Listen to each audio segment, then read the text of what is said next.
안녕하세요. 썰사랑 구독자 여러분. 저는 치과 의사로 일하고 있는 구독자입니다. 의사라는 직업과는 어울리지 않게 저는 운전할 일이 잦은데요. 운전하면서 듣고는 하던 썰사람의 사연을 보내게 되다니 감회가 새롭네요. 저는 흔히 말하는 개천에서 용난 사람입니다. 스스로 용이 됐다고 생각하지는 않지만 불우한 어린 시절을 거쳐 의사가 되었으니 다른 분들이 그런 말을 하시는 것도 이해가 됩니다. 저는 학원 한 번, 과외 한 번 받아본 적이 없습니다. 아버지는 제가 공부에 소질이 있다는 걸 아셨지만 제가 공부하는 걸 원하지 않으셨습니다. 지금 공부를 하는 건 당장 돈이 안 된다고 생각하셨기 때문이죠. 아버지 또한 배운 것 없고 가진 것 없던 분이셨기 때문에 그렇게 생각하셨던 것도 이해가 됩니다. 하지만 저에게는 확신이 있습니다. 제가 성공할 방법은 공부가 유일하다는 걸요.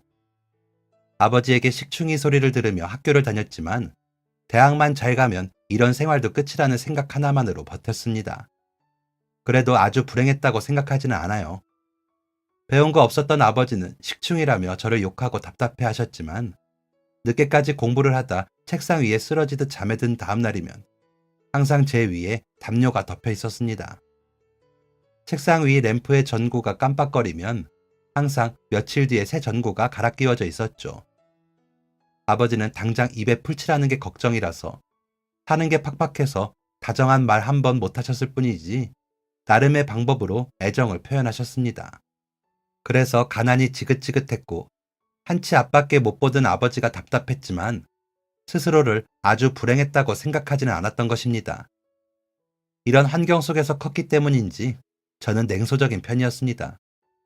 굉장히 현실적이었고 나가 우선인 사람이었죠. 숭고한 희생, 헌신 같은 건 저와 먼 이야기라고 생각했습니다. 저런 사람들은 타고나는 거야. 저런 사람들이 있으면 나 같은 사람도 있어야지. 남을 위해 희생하고 봉사하는 사람들이 대단하다고는 생각했지만 그 일이 제 일이라고는 생각하지 않았던 것이죠.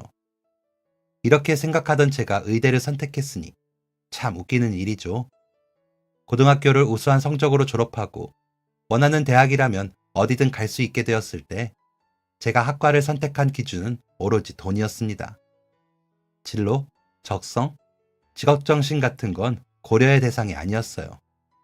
그동안 피땀 흘리며 공부해온 이유가 돈이었기 때문이었죠. 돈을 위해 대학을 갔으니 돈이 되는 직업을 고려해야 했던 것입니다.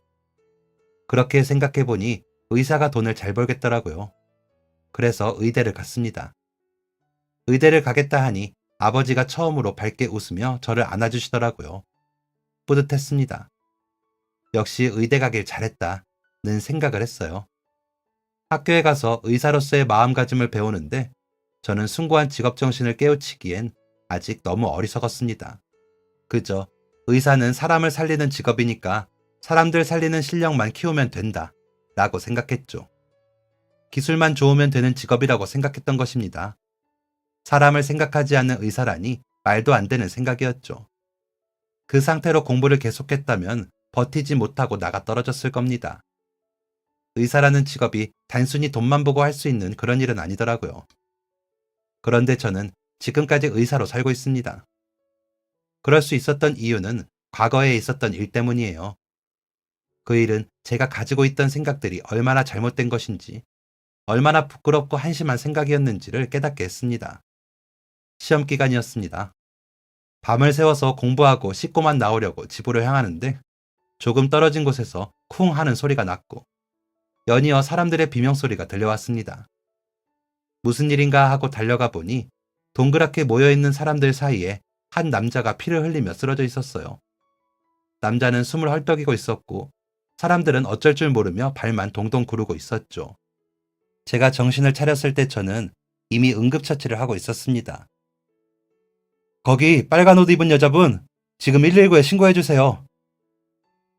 응급처치를 하는 손이 벌벌 떨렸습니다. 이 사람이 죽는다라는 생각이 들었거든요.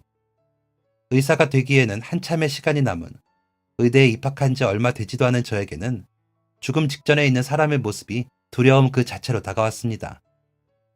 대학에서 배운 것들을 짚어가며 차근차근 응급처치를 해나가는 중에 119가 도착했습니다. 구급대원들은 신속하게 사고가 난 남자를 구급차에 태웠고 저는 자연스럽게 그 차에 따라 탔습니다. 구급차 안에서 제가 할 수 있는 일은 없었어요. 한 사람을 살리기 위해 분주히 움직이는 구급대원과 살고자 하는 의지 하나만으로 죽음의 문턱 앞에서 신음하는 남자를 보는 것밖에 할 수 없었습니다. 병원에 도착했고 남자가 수술실로 들어갔습니다. 구급대원들은 한참 뒤에 저에게 돌아왔어요. 학생이세요? 네. 의대생이죠? 네. 그 순간 의대생이 맞다는 대답이 왜 그리 부끄러웠는지 그 이유를 이제는 압니다. 아버지에게는 그토록 자랑스러웠는데 사람을 살리겠다며 온 힘을 다하는 사람들 앞에서는 감히 사람 살리는 의사가 되고자 합니다. 라고 말하지 못하겠더라고요. 제 마음을 아는지 모르는지 구급대원은 이렇게 말했습니다. 그래도 응급처치를 잘해줘서 다행이에요. 조금만 늦었어도 위험했겠다고 하네요. 아마 살 수 있을 거예요. 학생이 사람 한 명 구했네요. 네. 저는 고개를 숙인 채 들리지도 않을 목소리로 대답했어요. 구급대원은 사고 현장에 두고 왔던 제 가방을 건네주었습니다. 이거 현장에서 저희 대원이 챙겼대요. 그나저나 사고 장면은 보고 온 거예요? 아니요. 이미 사고가 난 상황이었고 제가 갔을 때는 이미 의식이 없었어요. 구급대원은 고개를 끄덕이며 사고 상황을 설명했습니다. 사거리에서 신호위반 차량이 횡단보도를 건너는 초등학생을 못 보고 직진을 했대요. 사고 난 분은 정차 중이었는데 그 장면을 보고 신호위반 차량을 밀었다고 하네요. 말이 밀었다지. 그냥 계란으로 바위치게 한 거예요. 그 큰 차를 박아버렸으니. 귀를 의심했습니다. 진짜 죽을 각오로 하고 트럭에 차를 가져다 박았다고요? 아이 한 명 살리겠다고? 구급대원은 고개를 끄덕이며 말했습니다. 고민할 겨를도 없었을 거예요. 아마 아이가 위험하다는 걸 보자마자 달려갔겠죠. 제 눈앞에서 직접 겪은 희생이었습니다. 희생, 희생. 말만 들어봤지 그게 얼마나 무거운 말인지 그제야 깨달았어요. 무겁고도 숭고한 희생의 진정한 의미를 깨닫고 나니 제 스스로의 모습이 부끄러워 견딜 수가 없었습니다. 어떻게든 좋은 성적을 받아 돈 많이 받는 과로 가겠다는 생각은 사라진 지 오래였습니다. 시험 공부를 해야 하는 게 맞는 상황에 저는 집으로 가서 의학 관련 책을 모두 정리했습니다. 그리고 시험 기간 내내 그동안 저의 부끄러운 모습을 반성했어요. 그리고 종강을 하던 날 교수님에게 가서 전과 의사를 표했습니다. 그동안 학부 생활에 누구보다 충실했던 제가 전과 이야기를 꺼내니 교수님은 펄쩍 뛰며 저를 만류하셨습니다. 저는 제게 있었던 일을 설명했고 제가 얼마나 잘못된 생각으로 의대를 선택했었는지 솔직하게 말씀드렸죠. 교수님, 저는 의사가 될 자격이 없습니다. 제 개인적인 욕심만으로 이 길을 선택한 것에 후회하고 있어요. 군대 다녀오고 나서 전과하려고 합니다. 어디로 전과하려고? 그건 군대에서 차차 생각해 보려고 합니다. 교수님은 한동안 고민에 빠지셨습니다. 한참 뒤 교수님은 이렇게 말씀하셨어요. 지금 생각은 어떠냐? 너한테 의사는 어떤 사람이야? 사람을 살리는 사람입니다. 교수님은 혀를 한번 차고는 그게 아니라는 듯 말씀하셨습니다. 의사만 사람 살리는 거 아니다. 네? 사는 게 너무 힘들어서 죽기 직전에 사람이 있다고 치자. 그 사람이 의사한테 가서 죽지 않게 해달라고 하면 의사가 뭘 해줄 수 있겠냐? 저는 대답하지 못했습니다. 그 사람한테 필요한 건 몸을 고치는 게 아니라 그 상황을 이겨낼 수 있는 힘을 주는 거야.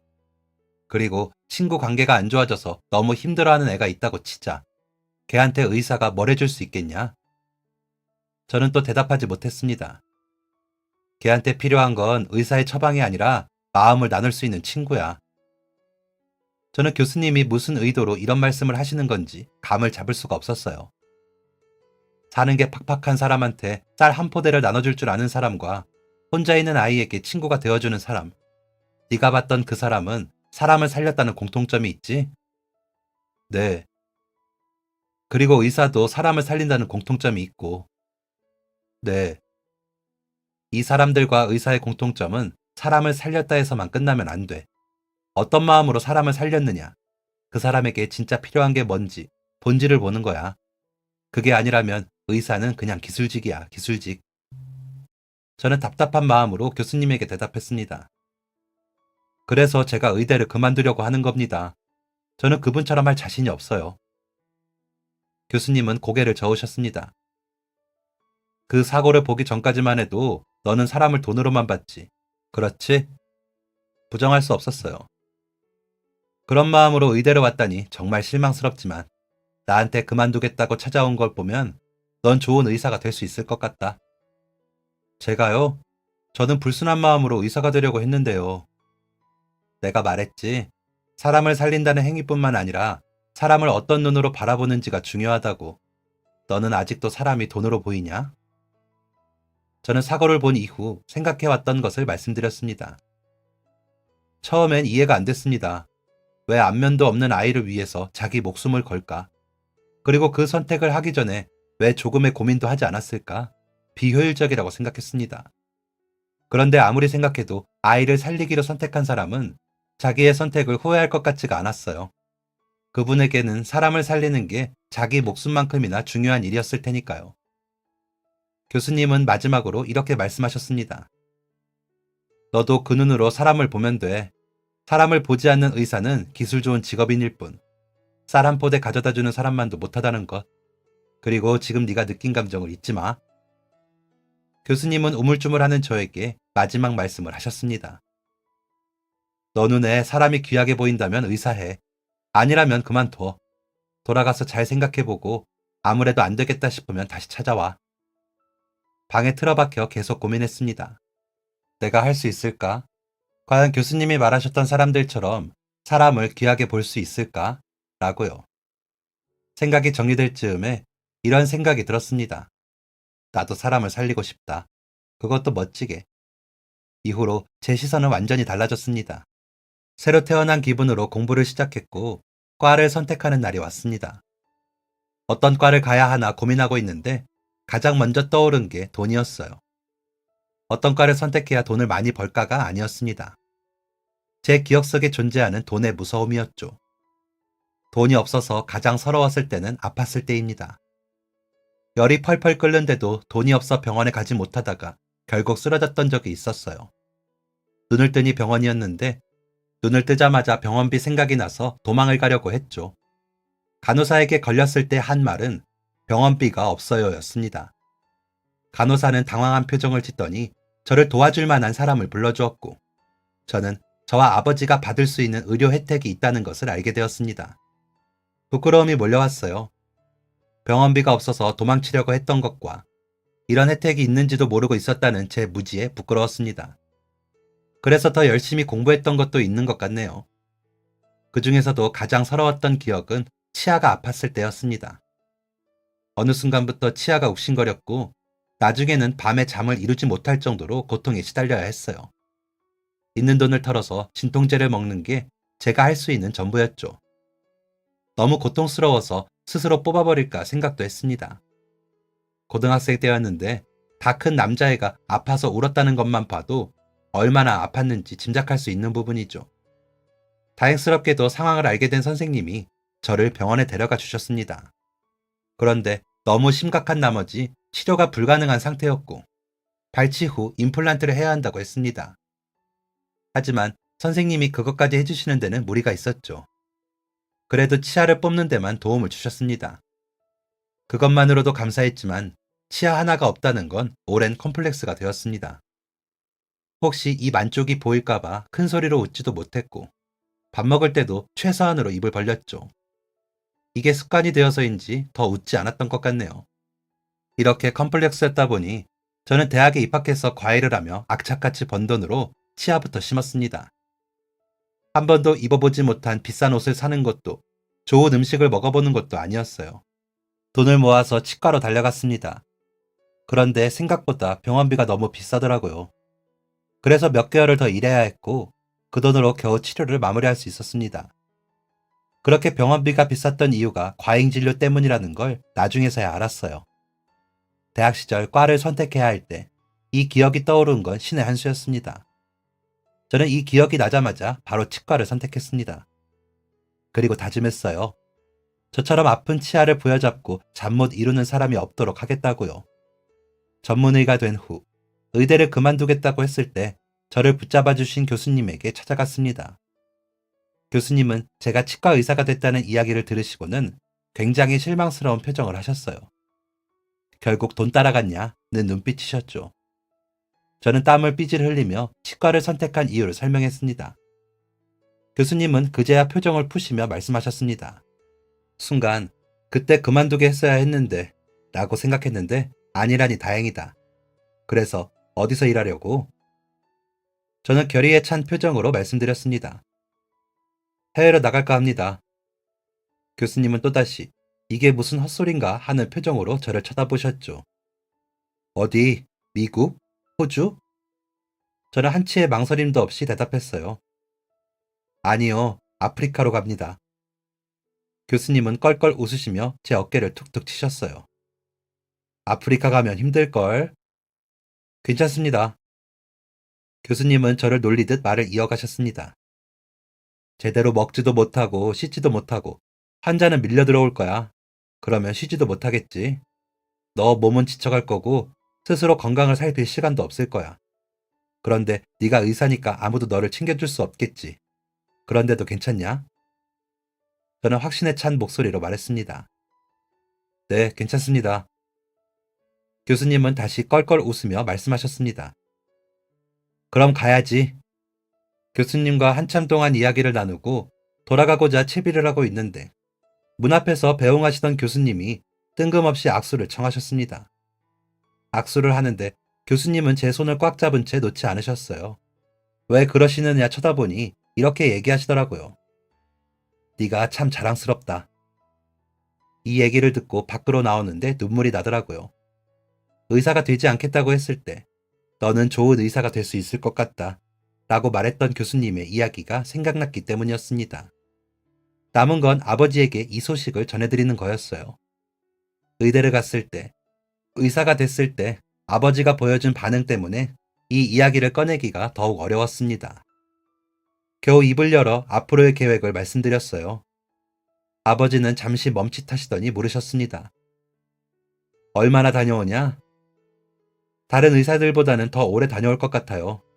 몇 년간은 못 빼지 않을까 싶습니다. 아버지는 한동안 침묵을 지키셨습니다. 가시방석에 앉아있는 것처럼 안절부절 못하며 아버지가 어떤 말씀이라도 하시길 기다렸어요. 아버지는 크게 한숨을 내쉬시더니 이렇게 말씀하셨습니다. 가야지. 생각보다 덤덤한 반응에 놀랐습니다. 제가 가도 괜찮으세요? 아버지는 양반다리 위에 곱게 모은 손을 쳐다보며 대답하셨습니다. 내가 무슨 염치로 이래라 저래라 하겠냐. 사실 아무것도 해준 거 없으면서 의사 아빠라는 얘기 듣는 것도 양심에 찔렸다. 의사 아빠라고 불리는 것만으로도 충분해. 가서 하고 싶은 거 해라. 내 신경은 쓰지 말고. 네가 알아서 네 앞가림한 것처럼 나도 그럴 테니까. 아버지의 말씀 덕에 조금은 가벼워진 마음으로 아프리카로 떠났습니다. 아프리카에서 보낸 시간은 정말 힘들었습니다. 뿌듯하고 보람찬 일이기는 했지만 몸이 정말 힘들었습니다. 코피 쏟는 건 일상이었고 하루 종일 일어나지도 못하고 앉아서 치료만 한 탓에 만성 허리 통증이 생기기도 했죠. 솔직히 의사로서의 약속, 마음가짐이고 뭐고 한국으로 돌아오고 싶었습니다. 날씨는 뜨겁지, 에어컨은 없지, 음식도 맛없지, 몸은 점점 안 좋아지지. 일과를 끝내고 눈을 붙이려 누우면 내일 해 뜨면 바로 돌아간다 라는 생각을 하며 잠에 들었습니다. 하지만 다음 날이 되면 그런 생각은 싹 잊고 환자를 만났어요. 아침 해가 뜨자마자 찾아오는 환자들의 상태는 하나같이 심각했습니다. 잇몸이 다 무너져 내려서 침도 제대로 못 삼키는 사람이 있었고 이가 시커멓게 변해서 틀니를 껴야 할 정도인 청소년 아이도 있었죠. 그런 사람들을 보고 어떻게 돌아갈 수 있을까요? 하루 종일 환자를 받아도 치료를 받지 못하고 떠나는 사람이 태반이었습니다. 이런 이유로 저는 의사들 중에서도 유명한 사람이 되었습니다. 도대체 한국으로 왜 돌아가지 않냐고, 평생 여기서 봉사만 할 생각이냐는 얘기도 들었죠. 그럴 때마다 저도 돌아가고는 싶죠 라고 말할 뿐 저는 그 자리를 지켰습니다. 그런데 외부적인 문제로 더 이상 그곳에서 머물 수 없는 상황이 되었고 저는 한국으로 돌아와서 새로운 일을 찾았습니다. 그동안 의료봉사를 하며 쌓아올린 인지도 덕분인지 저를 찾는 대형 병원도 있었지만 거절했습니다. 그럴 때마다 개업을 생각하고 있냐는 질문도 참 많이 들었어요. 그럴 때면 아프리카에서의 대답과 똑같이 말했습니다. 저도 그러고 싶죠. 제가 찾은 새로운 일은 낙도와 시골로 가는 것이었습니다. 의료 인프라 부족으로 고통받는 환자들을 만나러 그곳으로 향했죠. 여러 지역을 다니며 많은 환자들을 만나고 그 사람들의 인생을 들었습니다. 도시에서 환자들을 만나면 눈에 보이는 질병 얘기만 할 뿐, 개인적인 이야기를 나눌 시간이 많지 않았는데, 시골에서는 그게 가능하기 때문이죠. 저는 소위 말하는 슈퍼스타였습니다. 젊은 의사가 와서 치료도 해주고 말동무도 해주니 좋아할 수밖에요. 온 마을의 예쁨을 독차지하면서 만난 게 지금의 제 아내입니다. 자기 손녀딸이 정말 예쁜데 한번 보지 않겠냐고 자꾸 다리를 놓으시더라고요. 정중히 거절하고 제 할 일만 했습니다. 얼른 이곳을 떠나서 다른 곳으로 가야 했기 때문이죠. 그렇게 돌아가기 하루 전날 마을에서 엄청난 미인을 만났습니다. 알고 보니 그 미인이 바로 시골 할머니가 말씀하신 예쁜 손녀딸이었어요. 예쁘시다는 말은 들었는데 정말 예쁘시네요. 멋이라고는 조금도 없는 첫인사였습니다. 하지만 저는 그 다음날 떠나는 일정이었기 때문에 이 다음 말을 이어갈 수 없었습니다. 그런데 지금의 제 아내가 된 그 미인은 자신을 간호사라 소개했습니다. 내일 떠나시는 거면 저랑 같이 가요. 제가 도움이 될 수 있을 거예요. 도와주는 사람 한 명이라도 더 있으면 좋죠. 하지만 그 말에 선뜻 고마워할 수는 없었습니다. 제가 의사 중에서도 치과의사긴 하지만 돈 잘 버는 치과 의사는 아니에요. 하고 있는 일이 돈 되는 일도 아닐 뿐더러 욕심도 없거든요. 실제로 저는 돈이 없었습니다. 저를 무시하는 동기들이 차고 넘쳤어요. 그 중에는 저를 응원하며 후원까지 해주는 동기들도 있었지만요. 하지만 미인은 그런 건 상관없다고 말했습니다. 오히려 간호사라는 직업으로 그런 일을 도울 수 있다는 사실에 기쁘다는 말을 전했죠. 그렇게 저희는 많은 곳을 돌아다니며 한 팀이 됐고 연인에서 부부로 이어졌습니다. 아내는 의지가 되는 사람이었어요. 저보다 감수성이 풍부해서 찾아오는 환자들의 세심한 부분까지 챙겨주는 그런 사람이었죠. 그리고 참 다정했습니다. 치료를 거부하는 분들의 마음까지 열어주는 따뜻함 덕분이었어요. 그렇게 몇 년이 지나고 아이가 생겼습니다. 이젠 정착할 때였어요. 아이와 가정을 위해서였죠. 연로하신 아버지와 시간을 보낼 때가 되기도 했고요. 병원을 개업하고 환자들을 받았습니다.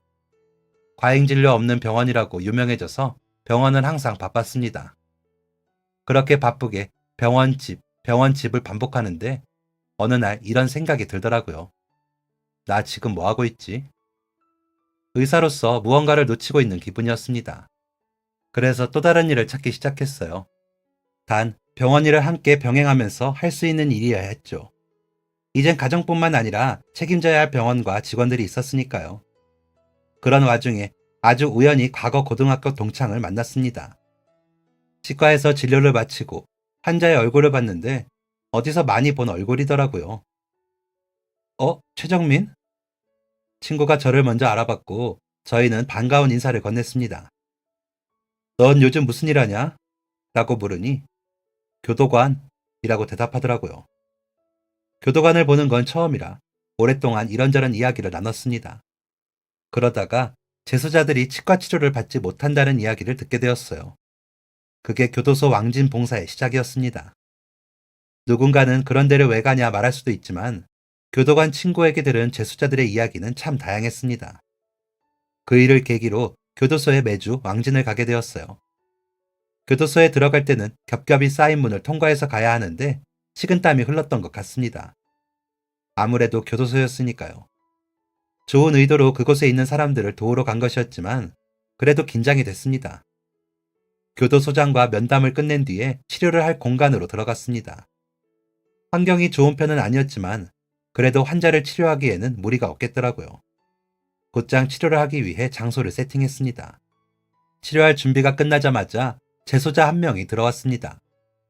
그때는 식은땀이 아니라 숨이 턱하고 막히더라고요. 교도관과 동행한 상태이기는 했지만 커다란 덩치와 인상이 주는 포스를 무시할 수 없었습니다. 그런데 재소자는 생각보다 친절했어요. 안녕하세요, 선생님. 살짝 당황스러웠지만 당황스러운 티를 애써 감추고 물었습니다. 안녕하세요.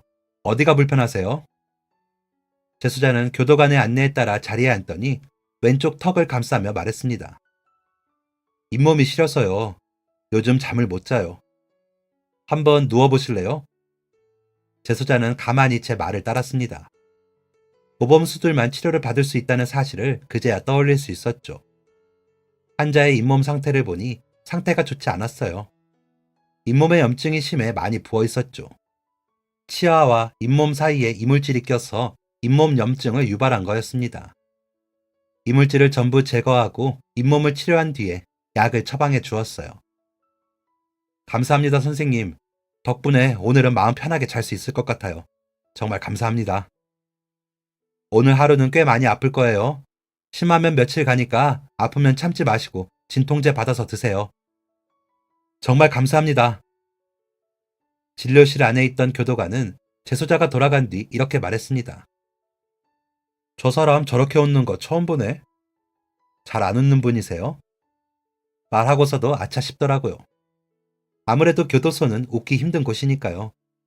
그게 얼굴에서 티가 났는지 교도관님은 이렇게 말씀해 주셨습니다. 교도소라고 해도 사람 사는 곳이잖아요. 저 사람들이라고 맨날 험악하게 인상 쓰고만 다니진 않아요. 그런데 저 사람은 웃는 거 한 번 못 봤어요. 저렇게까지 좋아하는 걸 보면 그동안 많이 아프긴 했나 보다 싶네요. 그때는 그냥 그렇구나 라고 생각했습니다. 그런데 그런 행동에는 다 이유가 있다는 걸 나중에서야 알게 되었어요. 잇몸 치료가 잘 됐는지 확인하는 날이었습니다. 치료받고 나서 불편한 건 없으셨어요? 네, 말씀하신 대로 이틀 정도 아프긴 했는데 진통제 먹고 주신 약 잘 먹으니까 금방 나았습니다. 아파서 잠도 잘 못 자고 힘들었는데 선생님 덕에 이제 잠도 푹 자요. 다행이네요. 다른 데도 괜찮은지 한번 볼게요.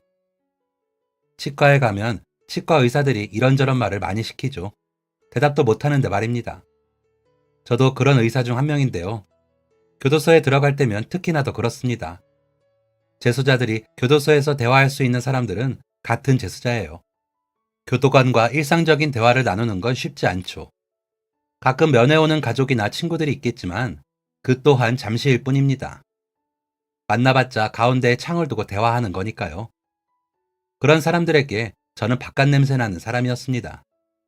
저는 그 사람들에게 희망을 심어주고 싶었어요. 이가 썩어서 빼버려야 할 정도로 심각한 상황이 왔었습니다. 치통 때문에 두통까지 심해져서 일상생활이 불가능한 사람이었죠. 교도관이 데려온 사람이었는데 그 사람은 치료를 완강히 거부했습니다. 왜 치료를 안 받으시겠다는 거예요? 그거 얼른 뽑으셔야지 덜 힘들어요. 재수자는 제 얼굴도 쳐다보지 못했습니다. 저는 죄를 지은 사람이에요. 감옥에 있는 동안에는 죗값을 치러야죠. 저는 치료를 받으면 안 되는 사람이에요. 의사로서 참 답답했습니다. 저에겐 다 같은 환자인데 이렇게까지 치료를 거부하는 이유를 알 수 없었죠. 대화를 나누면서 알게 된 것은 그 재소자가 자신에게 일어나는 모든 안 좋은 일을 죗값이라고 생각한다는 것이었습니다. 결국 치료를 받도록 설득하지 못하고 다른 환자들의 치료를 마쳤습니다. 집으로 돌아가는 길, 함께 있던 교도관에게 그 환자에 대해 물었어요. 왜 그렇게까지 치료를 거부하시는 거예요? 저 사람은 저도 안타까워요. 교도관이 죄수에게 안타깝다고 하는 경우는 처음 들었습니다. 안타깝다뇨? 무슨 죄명으로 들어왔는데요? 절도요. 징역 3년 받고 들어왔는데 지금 1년 정도 됐어요. 형량이 너무 센데요? 대체 뭘 훔쳤길래? 이후 교도관이 한 말은 저를 깜짝 놀라게 했습니다. 라면 몇 봉지랑 생필품 몇 개를 훔쳤어요. 생계를 위한 절도였습니다. 물론 절도는 잘못됐죠. 벌 받아야 하는 건 당연한데 이게 참 어렵네요. 제가 만났던 재소자는 단 한 번의 절도만으로 3년을 선고받은 사람은 아니었습니다. 길에 놓여있던 자전거를 들고 왔다가 절도죄로 잡힌 적도 있었죠. 초범이 아니라는 점에서 징역 3년을 받은 것이었습니다. 자전거는 뭘 모르고 저지른 거라 더욱 안타까움이 컸습니다. 재소자 입장에서는 절도가 아니라 주워온 것이었음이 분명했거든요. 사실 재소자는 배움의 길이가 짧았습니다. 초등교육도 제대로 받지 못했기 때문에 기본적인 양심과 도덕관념만 있을 뿐, 우리 사회에서 조심해야 하는 것들, 특히 길가에 놓인 것이 무조건 버려진 것은 아니라는 사실을 배우지 못했습니다. 아무것도 모르는 백지 같은 사람, 딱 그런 인물이었어요. 백지 같은 사람이라는 표현은 교도관의 입에서 나온 말이었습니다. 착해요. 아주 착해요. 남들이 자기를 욕하는데 그게 본인 욕인지도 모르고 그냥 좋은 게 좋은 거라고 헤헤거리면서 다녀요. 그래서 죄책감이 큰가 봐요. 자기가 잘못해서 잡혀 들어왔다는 건 확실히 아니까. 대체 두 번째로 훔친 게 뭐길래요? 그게... 저는 안타까움과 궁금함을 가지고 교도관의 말에 귀를 기울였습니다. 저 사람한테 딸이 하나 있어요. 중학생이랬나? 초등학생이랬나? 아무튼 딸이 하나 있는데 애 엄마가 애를 낳자마자 도망을 갔대요. 하루 벌어 하루 살고 악덕 업주 만나면 돈을 제대로 못 받는 사람이 애를 넉넉하게 키울 수 있었겠어요? 당연히 그럴 수 없었을 겁니다. 그렇게 이야기를 마치고 집으로 돌아갔는데 일주일 내내 그 재소자 이야기가 기억에서 지워지지 않더라고요. 나중에 좀 더 깊이 알아보니 절도를 하던 당시 재소자는 2달 동안 일했던 급료를 받지 못한 상황이었다고 합니다. 일한 지 한 달째 되던 날에 월급을 요구했지만 사장은 지금 당장 줄 수 없고 다음 달에 보너스까지 얹어주겠다고 했죠. 그때 재소자에게 중요한 건 과연 돈을 진짜 받을 수 있을 것이냐가 아니라 보너스를 받을 수 있다였을 겁니다.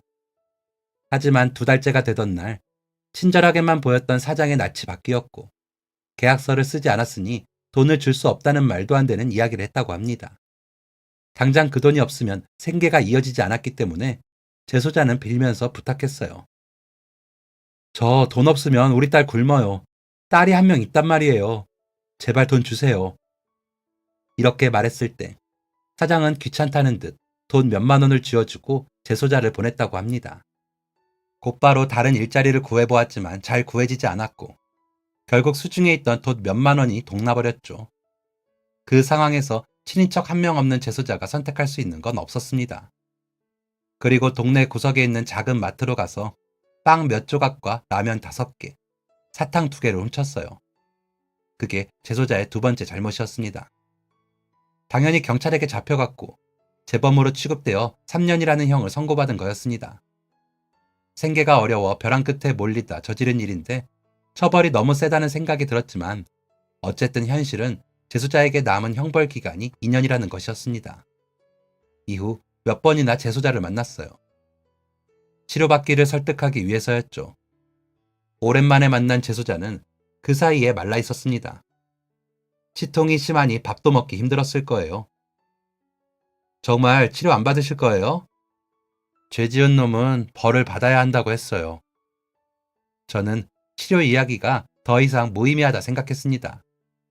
대신 재소자를 설득하기 위해 제 이야기를 하기 시작했어요. 어린 시절 힘들게 살았던 이야기, 고난을 극복하고 의사가 된 이야기였죠. 그리고 자연스럽게 제 아이들 이야기를 전했습니다. 아이들 이야기를 시작하니까 눈빛이 달라지더라고요. 재소자는 말을 하고 싶어서 어쩔 줄 몰라 했습니다. 그러고 보니 선생님도 아이가 있으시죠? 재소자는 이때다 싶었는지 딸 자랑을 늘어놓았습니다. 네, 내년이면 중학교 가는데 공부도 잘하고 착해서 친구도 많고 아빠 말도 잘 들어요. 내년이면 여기서 나가시니까 따님 학교 가는 것도 보시겠네요. 재수자의 표정이 순간 어두워졌습니다. 근데 제가 죄인이라서 딸 만나면 안 될 것 같아요. 저를 부끄럽게 생각할 거예요. 지금까지 한 번도 보러 온 적이 없거든요. 저는 재수자를 설득할 방법을 찾았습니다. 제가 도와드릴게요. 따님이랑 만날 수 있게 해드릴 테니까 치료 받으세요. 오랜만에 딸 얼굴 봤는데 이가 썩어 있으면 되겠어요.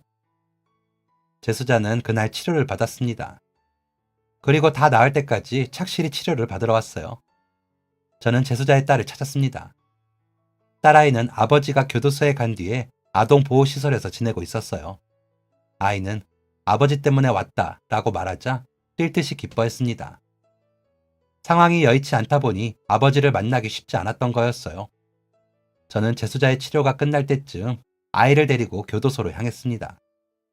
재수자는 아이처럼 환하게 웃었고 딸아이도 뛰면서 행복해했어요. 저는 재수자의 치료를 이어갔고 밖으로는 아이를 도왔습니다. 지켜보니 정말 똑똑한 아이더라고요. 아버지 없이도 자기 할 일을 척척 해내고 아버지가 곁에 없음에도 씩씩하게 잘 지내는 모습이 기특했습니다. 그리고 왠지 모를 동질감이 들어 아이가 자꾸 눈에 밟혔어요. 2년이라는 시간이 흘러 재수자가 출소하는 날이 되었습니다. 저는 재수자와 아이가 행복하게 살 줄로만 알았어요. 재수자가 출소한 뒤에 새로운 일자리를 찾을 수 있도록 여러모로 도움도 주었죠. 복역 당시 여러 직업 재활 프로그램에 참여하면서 기술을 익혔기 때문에 보증인만 확실하다면 직장을 찾기가 쉬웠습니다. 재수자에게 직장을 소개해준 뒤 가끔 근황을 듣는데 아주 열심히 잘 일하고 있다는 이야기를 들었어요. 사람들과 대인관계도 좋고 일도 성실히 잘해서 사장님에게도 예쁨 받는다고 했죠.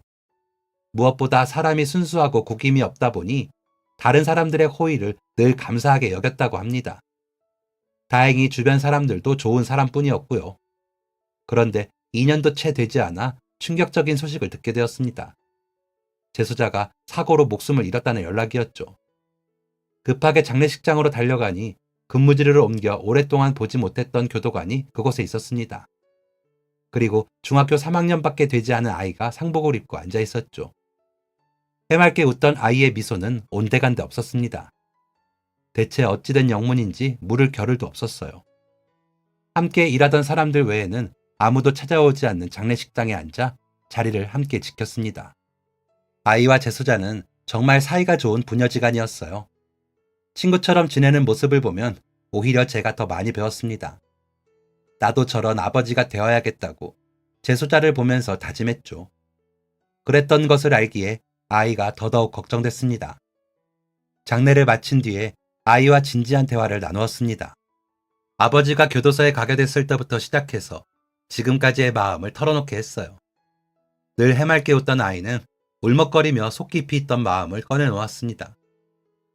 어릴 때 애들이 많이 놀렸어요. 우리 아빠 바보라고.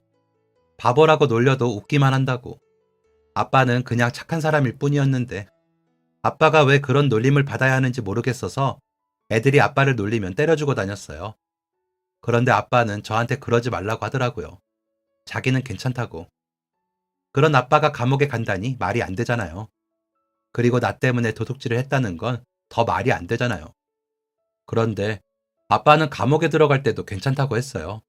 엉엉 울고 있는 저한테 아빠가 잘못한 거지. 너는 잘못한 거 없다고. 그러니까 울지 말라고 했어요. 아이는 끄끄거리며 눈물을 흘렸습니다. 그리고 토해내듯 말했어요.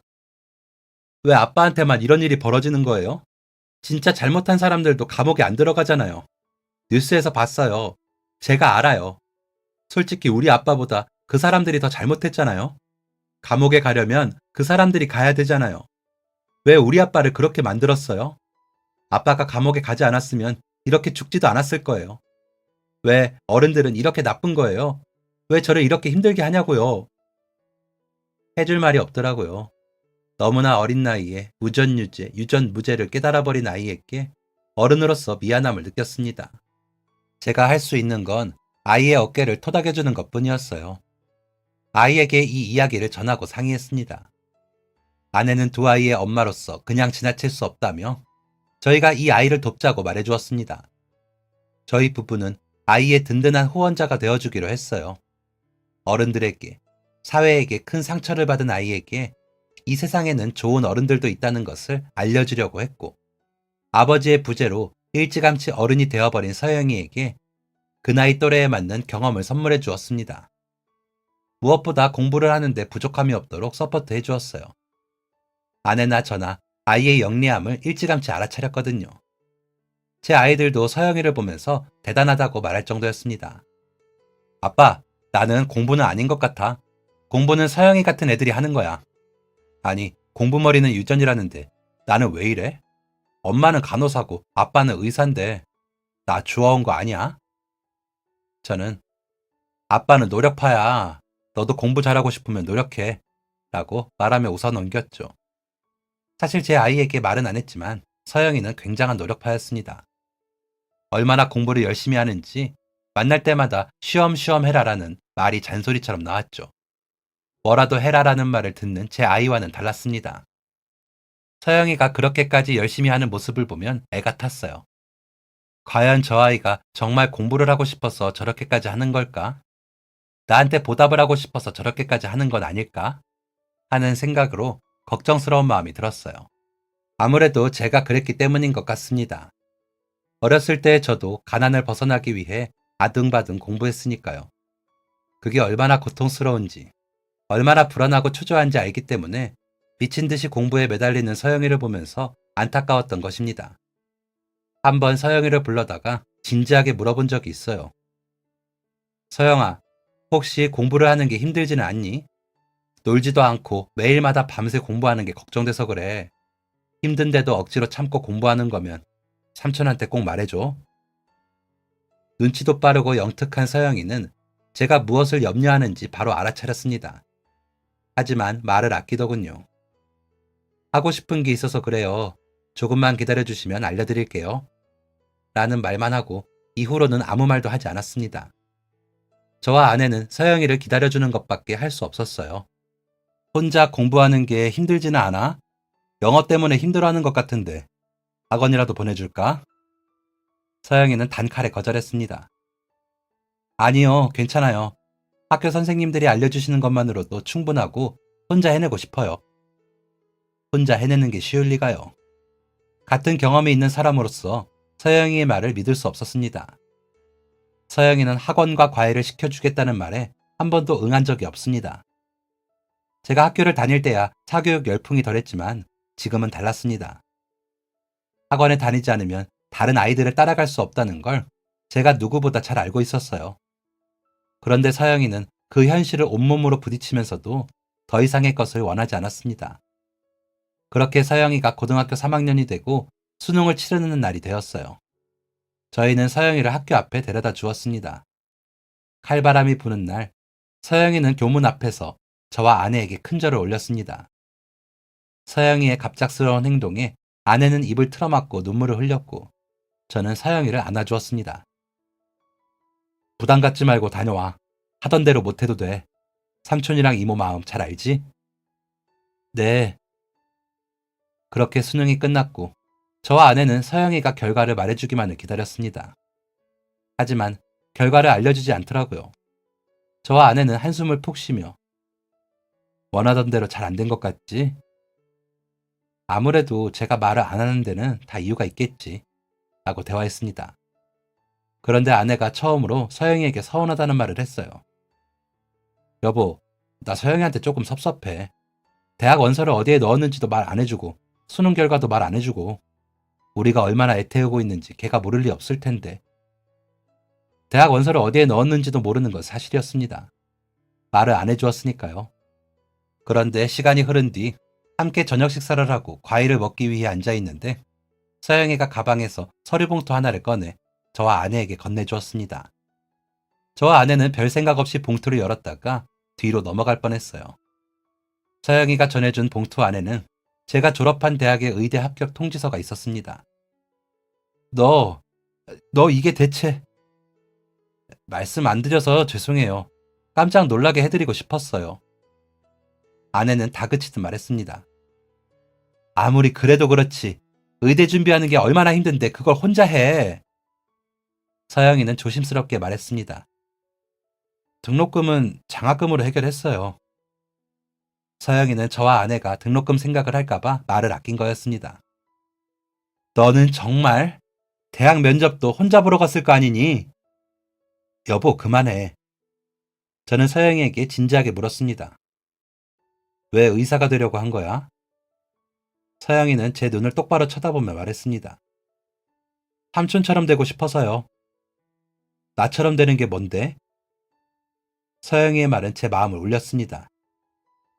희생할 줄 아는 사람이요. 제가 의사가 되기로 마음먹었을 때의 기억이 떠올랐습니다. 교수님이 좋은 의사가 될 거라고 말씀하셨던 게 비로소 현실이 된 것 같았어요.